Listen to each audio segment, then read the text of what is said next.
দুনিয়ার মায়া তো ছাড়তে পারে না, কিন্তু মনে রাখবে মুমিন কখনো মৃত্যুকে ভয় পায় না। আওয়াজ দেয় না ঠিক না? মুমিন জানে মৃত্যু একটা সেতু, এপারে দুনিয়া ওপারে মওলা। সুবহানাল্লাহ কয় না? সুবহানাল্লাহ বলেন না? এই পারে গুনাহ খাতার জন্য আল্লাহ রাসূলকে দেখি না, কিন্তু ওপারে যেতে দেরি নাই, আমার নবী তো কবরে ওয়েট করছে। ঠিক কিনা? ঠিক কিনা? মারকে পৌঁছা হুঁ ইহা ইস দিলরুবা কে ওয়াস্তে। তখন তো মুনকার নাকির কি প্রশ্ন করবে? মুনকার নাকিরকে বলবো, আরে মইরা তো আসছি, এজন্য দুনিয়াতে দেখতে পারি না, গুনাহ খাতার কারণে চোখ থাকতে অন্ধ ছিলাম, মরে তো আসছি দয়াল নবীকে একটাবার দেখার জন্য। ঠিক কিনা?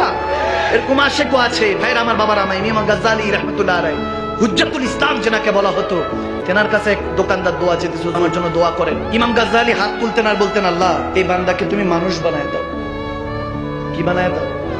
মানুষ বানায় দাও। দেখেন আল্লাহর ওয়ালিদের নজরিয়াতে আমাদেরকে যদি আমরা দেখি কোন অবস্থায় আছি আল্লাহ মালুম, আর দয়াল নবীর নজরিয়াতে দেখলে কোন অবস্থায় আছি আল্লাহ মালিক খালিক তো অনেক উপরের বিষয়। ওটা তো